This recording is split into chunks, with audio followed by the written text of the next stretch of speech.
Laporan cuaca dibawakan oleh Mitsubishi Electric.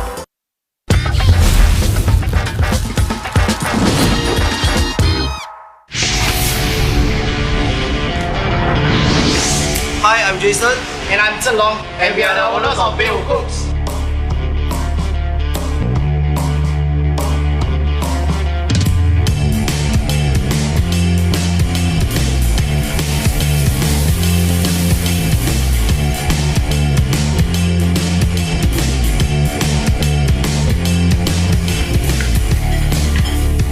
During these times, right, we cook around 50 to 60 meals a day.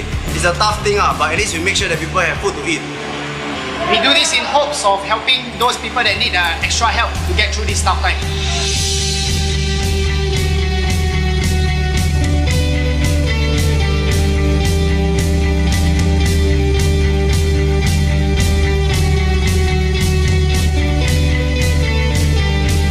We cook for a living. Then that's our only way to give back to the needy. Then we just hope that they like the modern twist of our Cai Fan. On behalf of KFC, we'd like to salute the service crew of the F&B industry. Your dedication and hard work to continue to serve food during this very difficult time is highly commendable and has kept us going. Thank you very much. A big thank you to all invisible heroes from KFC. Stay strong, Singapore.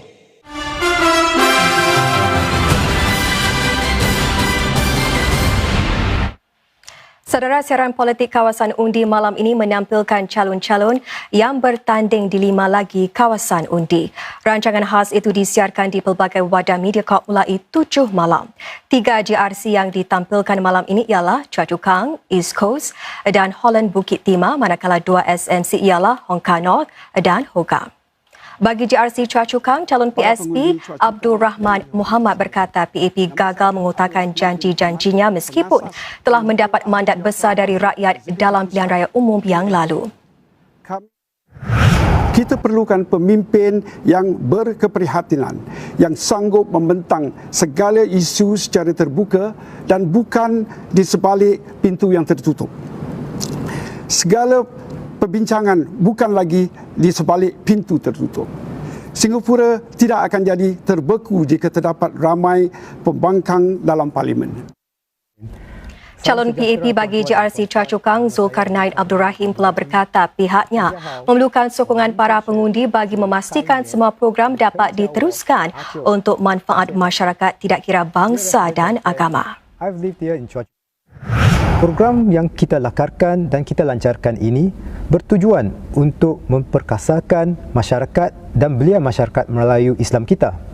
Pendekatan kita di Choa Chu Kang berlainan sedikit. Ianya kerana isu masyarakat kita terkait dengan isu-isu nasional. Namun, apa yang telah dikecapi tidak boleh dikecapi tanpa bantuan penat lelah, titik peluh semua pihak. Pihak masjid, sukarelawan, karyawan dan akar umbi.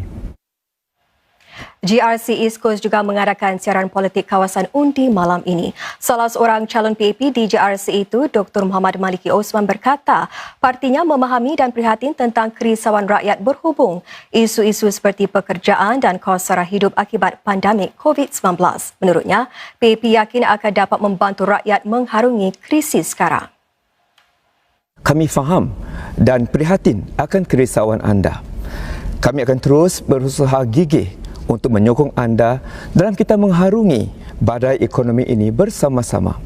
Kami akan membantu anda yang kehilangan pekerjaan untuk mencari pekerjaan yang baru dan membantu menangani kos sara hidup. PAP telah memimpin Singapura mengatasi berbagai krisis sebelum ini. Dengan mandat anda yang jelas, kami mampu untuk melakukannya sekali lagi. Calon Parti Pekerja Abdul Sharif Abu Kasim turut membangkitkan tentang kesan pandemik COVID-19 terhadap para pekerja. Beliau menarik perhatian kepada manifesto partinya yang mencadangkan insurans pemberhentian kerja atau insurans redundansi. Insurans redundancy akan dapat mengurangkan tekanan kewangan yang berlaku pada pekerja yang diberhentikan kerja. keluarga pekerja juga tidak akan terjejas dengan begitu parah. Yang kedua, Parti Pekerja mencadangkan hukum anti-diskriminasi.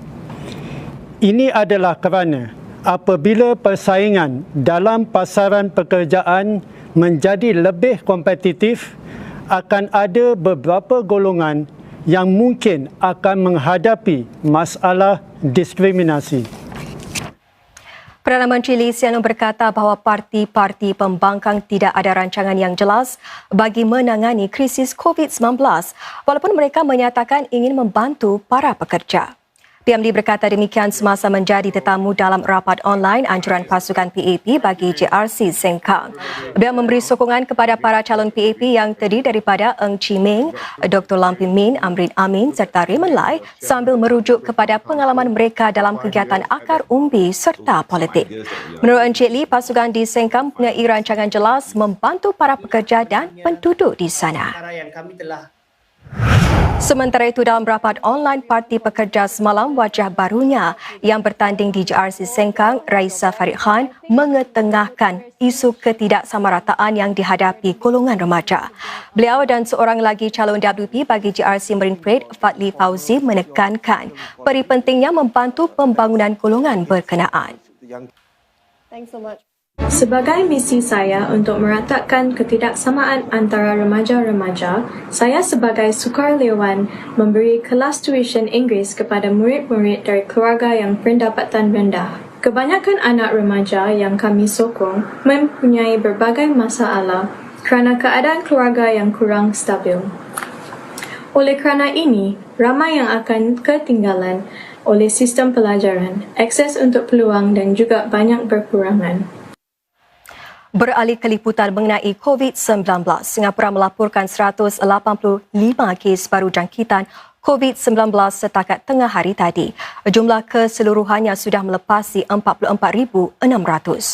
Dan laporan awalnya, Kementerian Kesihatan menyatakan ada 9 kes dalam kalangan masyarakat terdiri daripada 4 rakyat atau penduduk tetap Singapura dan 5 pemegang pas kerja. Ada juga 1 kes import iaitu dari seorang PR yang sudah pun diberi notis jangan keluar rumah SHN setibanya di negara ini. Dalam pada itu, 116 penduduk dan pengunjung blok 111 Tampines Street 11 telah menjalani ujian swab dan semua hasilnya menunjukkan mereka tidak dijangkiti COVID-19.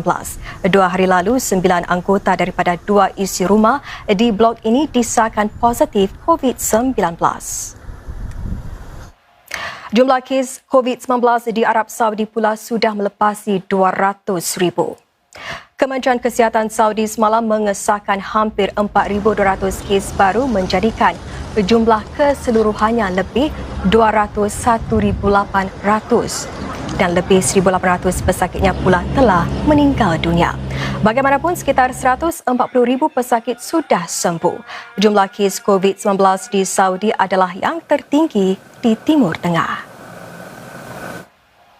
Hujan lebat mencetuskan banjir besar dan tanah runtuh di Pulau Kyushu, selatan Jepun. Sekurang-kurangnya 15 orang dikuatiri mati manakala 9 masih hilang. 12 daripada mereka yang mati adalah para penghuni sebuah rumah rawatan di wilayah Kumamoto. Sebuah lagi wilayah yang paling teruk terjejas ialah Kagoshima.